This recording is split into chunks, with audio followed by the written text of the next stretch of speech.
የፌዴሬሽን ምክር ቤት ህገ መንግስታዊ ተልእኮዎችን እየተወጣ ነው አሉ የምክር ቤቱ አፈ ጉባኤ አገኘሁ ተሻገር። በህገ መንግስት ትርጉም የፌዴሬሽን ሚና እንዲሁም በፍትህ ተቋማት ተግባር የሚያጋጥሙ ተግዳሮቶችን በሚመለከት አውደ ጥናት እየተካሄደ ይገኛል። በአውደ ጥናቱ ላይ ንግግር ያደረጉት የፌዴሬሽን ምክር ቤት አፈ ጉባኤ አቶ አገኘሁ ተሻገር የግልና የቡድን መብትን በማስከበር ውጤታማ ስራዎች መከናወናቸውን አንስተዋል። ህዝቦች በጋራ ለመኖር የተስማሙበት ቃል የሆነው ህገ መንግስት በአግባቡ ጥቅም ላይ እንዲውል ባለድርሻ አካላት በጋራ እንዲሰሩም ጥያቄ አቅርበዋል።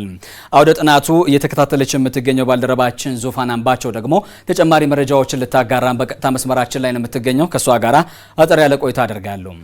ዙፋን እንደምን ውለሻል? ቀደም ሲልም ተገናኝተን ነበረ። በዚህ መድረክ ላይ ምን አበይት ጉዳዮች ግን ተነሱ?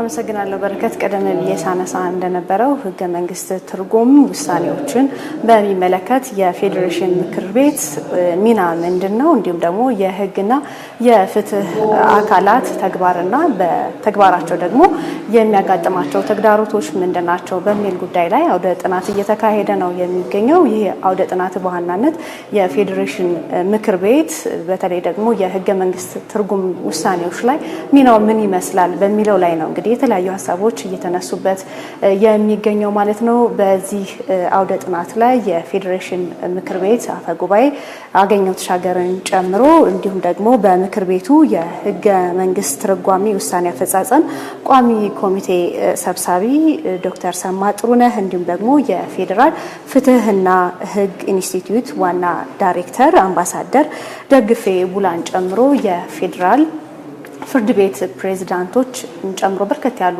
እንግዶች ናቸው በዚህ አውደ ጥናት ላይ የተገኙት ማለት ነው። ይህ አውደ ጥናት በዋናነት በተለይ ደግሞ የፌዴሬሽን ምክር ቤት በህግ ትርጉም ላይ ሚናው ምን ይመስላል በሚለው ላይና እንዲሁም ደግሞ የህግና የፍትህ አካላት ተግባራቸው እንዲሁም ደግሞ በተግባራቸው ላይ የሚያጋጥማቸው ተግዳሮቶች ምንድናቸው በሚለው ላይ በርከት ያለ ሀሳብ እየተነሳ ነው የሚገኘው። የፌዴሬሽን ምክር ቤት አፈ ጉባኤ አገኘሁ ተሻገር በዚህ ወቅት እንዳሉት በተለይ ደግሞ የፌዴሬሽን ምክር ቤት የህገ መንግስት ትርጓሜ ውሳኔዎች ላይ በርካታ ስራዎች እየሰራ እንደሚገኝ አንስተዋል። በዚህ ስራው ላይ ደግሞ በተለይ ትልልቅ ጉዳዮች የህገ መንግስት ትርጓሜ የሚያስፈልጋቸው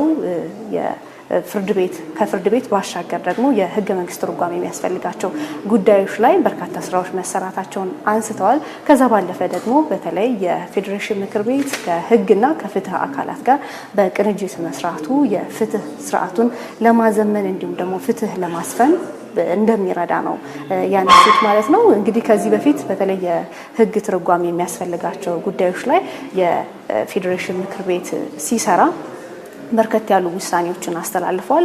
ነገር ግን ውሳኔ ያስተላለፈባቸው ጉዳዮች ተመልሰው በፍርድ ቤት እየታዩ እንደሚገኝና ይህም ደግሞ ትክክል እንዳልሆነ መሻሻል እንደሚያስፈልግ ነው ያነሱት ማለት ነው። ከዛ ባለፈ ደግሞ ፍትህ ስርዓቱ መዘመን በቅንጅት መስራት እንደሚያስፈልግ አንስተዋል። እንዲሁም ደግሞ ከዚህ ቀደም የሚታዩ በፍርድ ቤቶች በተለይ ደግሞ ቀደም ብዬ ሳነሳ እንደነበረው የፌዴሬሽን ምክር ቤት የህግ ትርጓሜ ውሳኔዎች ያስተላለፈባቸው ጉዳዮች ተመልሰው ወደ ፍርድ ቤት ሄደው እንደገና የመታየት እድላቸው በጣም እየሰፋ ነው። ይህንን ደግሞ ማስተካከል ማረም እንደሚያስፈልግ አንስተዋል። ከዛም ባሻገር ደግሞ የህገ መንግስት ትርጓሜ ውሳኔዎች ልክ እንደ ህገ መንግስት ድንጋጌ እንደሚቆጠሩ አንስተዋል። እንደ ሀገር በተለይ ደግሞ የህግ የግለሰብ እንዲሁም ደግሞ የቡድን መብትን ለማስከበር በርካታ ስራዎች እየተሰሩ ነው የሚገኙት። ከዛ ባለፈ ግን በፍርድ ቤት የሚመጡ ጉዳዮች እንዲሁም ደግሞ የህግ ትርጓሜ የሚያስፈልጋቸው ጉዳዮች በራሳቸው መጣራት እንደሚያስፈልጋቸው አንስተዋል። ያም ሆነ ግን የፍትህ ስርዓቱ እንዲዘምን እንዲሁም ደግሞ በእውቀት የሆነ ፍርድ እንዲኖር በጋራ በቅንጅት መስራት እንደሚያስፈልግ አንስተዋል። ከዛም ባሻገር የተመረጡ ጉዳዮች በተለይ የህግ ትርጓሜ የሚያስፈልጋቸው ጉዳዮች ብቻ ወደ ፌዴሬሽን ምክር ቤት መምጣት እንደሚገባቸው አንስተዋል። ከዚህ ቀደም በርከት ያሉ ጉዳዮች ይመጣሉ። ነገር ግን እሱ መመርመር ማብላላት እንደሚያስፈልግም አንስተዋል።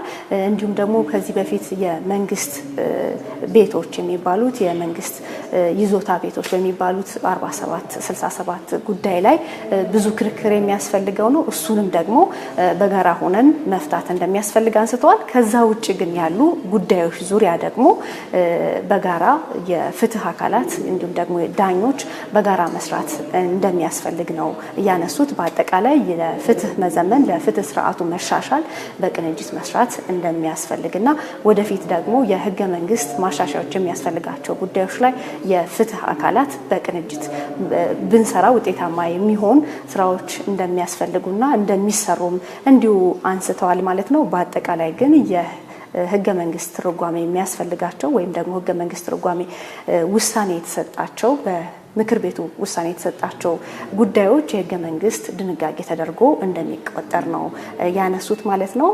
በጋራ መስራት እንግዲህ ለፍትህ ስርዓቱ መዘመን ትልቅ ሚና እንደሚኖረውም በዚህ መድረክ ላይ አንስተዋል ማለት ነው። ለሰዓቱ ያለኝ መረጃ ይሄንን ይመስላል።